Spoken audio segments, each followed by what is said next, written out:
பாமகவினர் ஆதரவு இல்லாமல் தான் திமுக கூட்டணி வெற்றி பெற்றுள்ளது என மார்க்சிஸ்ட் கம்யூனிஸ்ட் கட்சியின் மாநில செயலாளர் கே பாலகிருஷ்ணன் தெரிவித்துள்ளார்.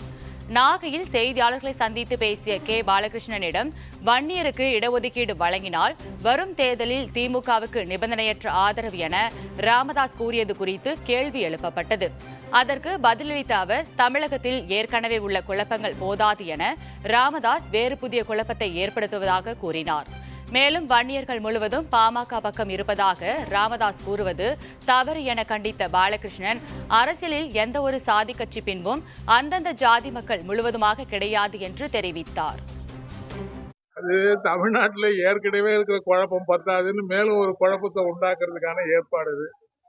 அதாவது ஒவ்வொரு சாதிக்கும் தனித்தனி இடஒதுக்கீடுன்னு போனா அந்த இடஒதுக்கீடு எங்க போய் முடியும்னு தெரியல.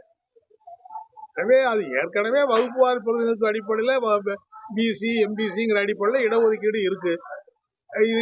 ஏற்கனவே வன்னியர்களுக்கு தனி ஒதுக்கீடு கொண்டு வந்தது அவசர கதியில எதையும் ஆய்வு பண்ணாம கொண்டு வந்து தப்புன்னு உச்சநீதிமன்றமே தள்ளுபடி பண்ணிருக்கு. ஸோ இப்ப திரும்ப அந்த நிறைவேற்றினா ஆதரவற்ற இவங்க ஆதரவற்ற நிபந்தனையை பொறுத்தா இந்த அரசாங்கம் இருக்க போகுது. நிபந்தனையற்ற ஆதரவு, இந்த ஆதரவு இவங்க ஆதரவு இல்லாம தானே இந்த அரசாங்கமே வந்திருக்கு. அதாவது பாட்டாளி மக்கள் கட்சிக்கு பின்னாடிதான் எல்லா வன்னியர்களும் இருக்காங்க அப்படின்னு சொல்றதே முதல்ல தப்பு.